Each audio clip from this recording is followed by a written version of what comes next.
And I will just share the website. So here is our website.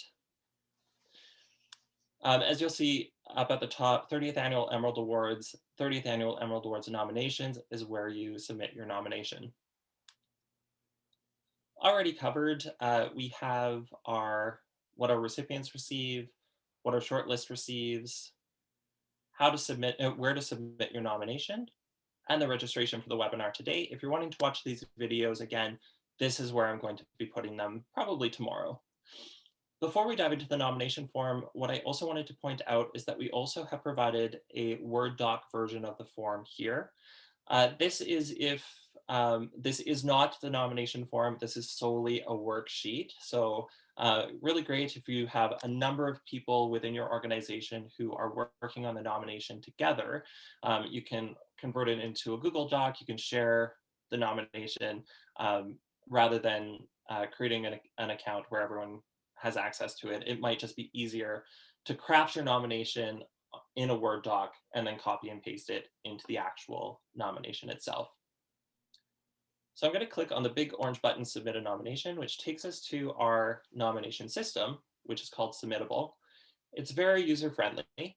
And the reason that I like them so much is that they are really accessible in answering any questions that have to do with the technical side of things. So I think that it's important to note that if you have any questions about the Emerald Awards program, please contact me. But if you're submitting a nomination and things go awry, it's not saving, something's going weird, all you have to do is email support@submittable.com and they'll respond to you probably within 4 hours. Actually, they're very responsive. And what I love about it is that it's an actual person, which is always great. So when you click on the nomination, there's going to be a few screens that look the same as you go through. But the first one is this one. And I'm not going to dive into the information here because this is literally the purpose of the webinar today, is to answer all of these questions. The categories are listed again here. And then you complete your contact information to create your account. So that's my address there, and that's my phone number. So save address and continue. Which brings us into the nomination form. So as I said, for whatever reason, it provides us with the exact same information once again. Just scroll down through it. You don't need to necessarily read it again. But here is the actual nomination form under the separation line here. So create a title for your submission.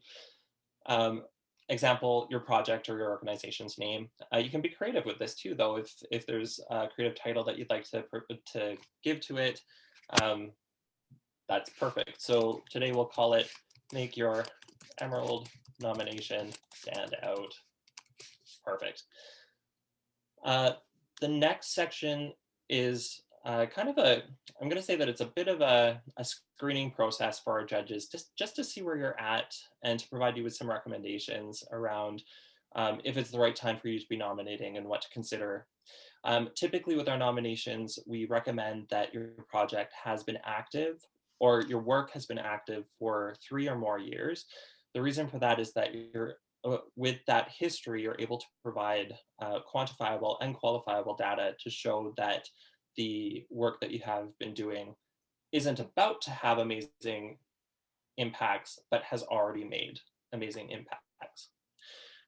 So if you click yes, nothing comes up, but no, take note. It'll provide a little bit of insight as to why you might want to consider otherwise. That said, this isn't to make you stop, but it's just to make you pause, because there have been recipients whose work has been active for less than that amount of time. Do you have a third-party supporter who is willing to provide a reference? So we do require a reference letter with each nomination, just a single one. We just need somebody to validate the work that you're nominating. So for this situation, I'm going to say no. It just tells you that you need a reference letter. And then, was your environmental work initiated in or has it impacted Alberta? So as we shared before, the work needs to either be Alberta-based or benefiting Alberta in order to be eligible for an Emerald Award. So just quickly going through this contact name, because this is all first party nominations, you are going to be submitting your information. This is who we contact as the foundation, the primary person that we can reach out to for any questions that we have, or if you do become part of our shortlist, who we reach out to after the judging process for the next steps. If you are completing the lifetime achievement, though, you would provide us with the appropriate contact, which would be that person that's being nominated. So it's whoever we need to have contact with in order to in order to connect after the judging session. So for quickness, I'm just going to put in tests all the way down. Secondary contact, so if you have somebody else within your organization, so it's not just you, but there's somebody else that we can contact if you're unavailable, you would put them here. So I'll just put test and test. Your website, this is all just basic general contact information.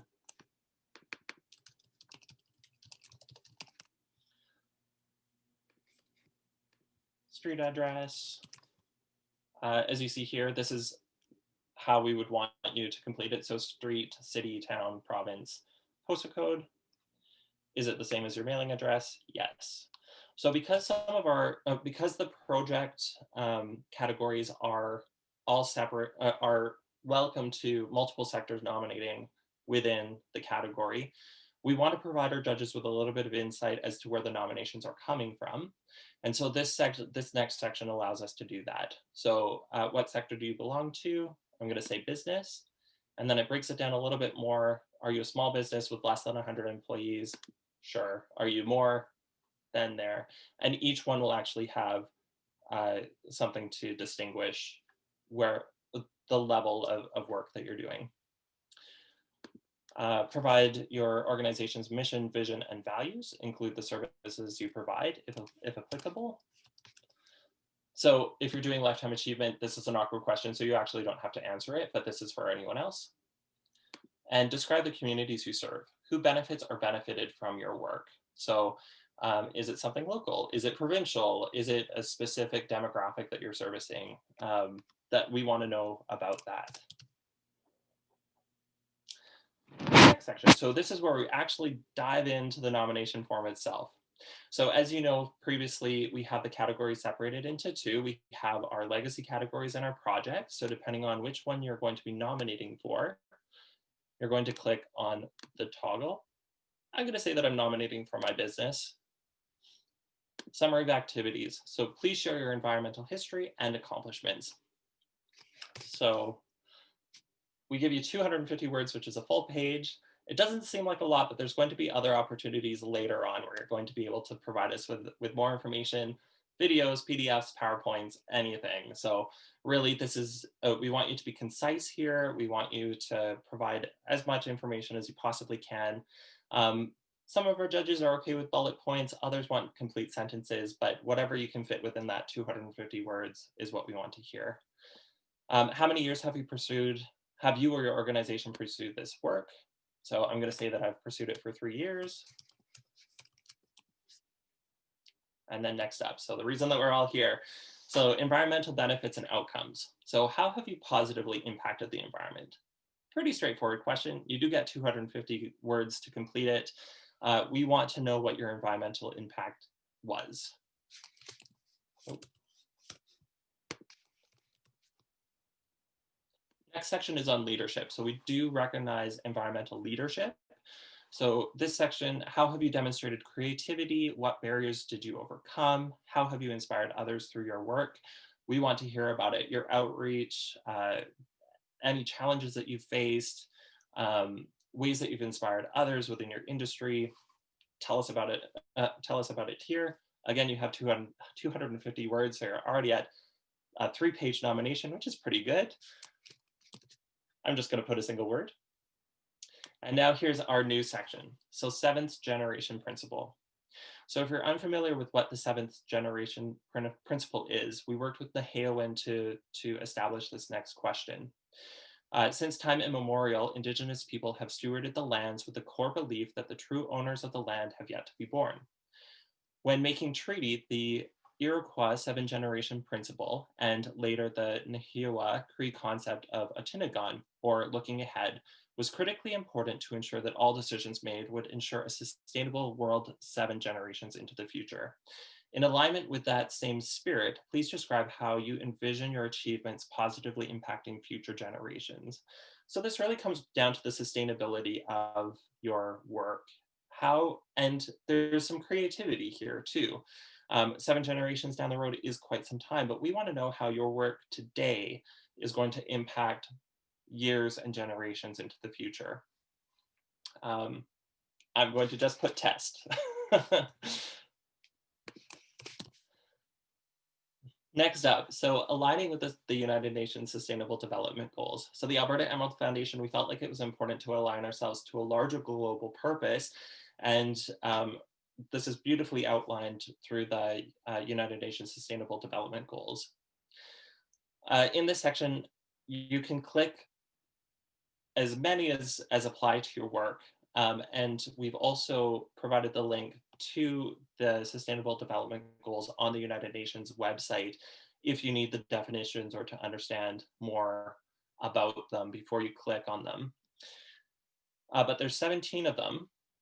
It's not required that you complete all 17. Not all work is going to do that, but we want to know which applies. And I'm going to say that at least one needs to be clicked for our judges to consider your nomination. And a lot of them actually align with the categories. For today, I'm going to say that I work towards zero hunger, love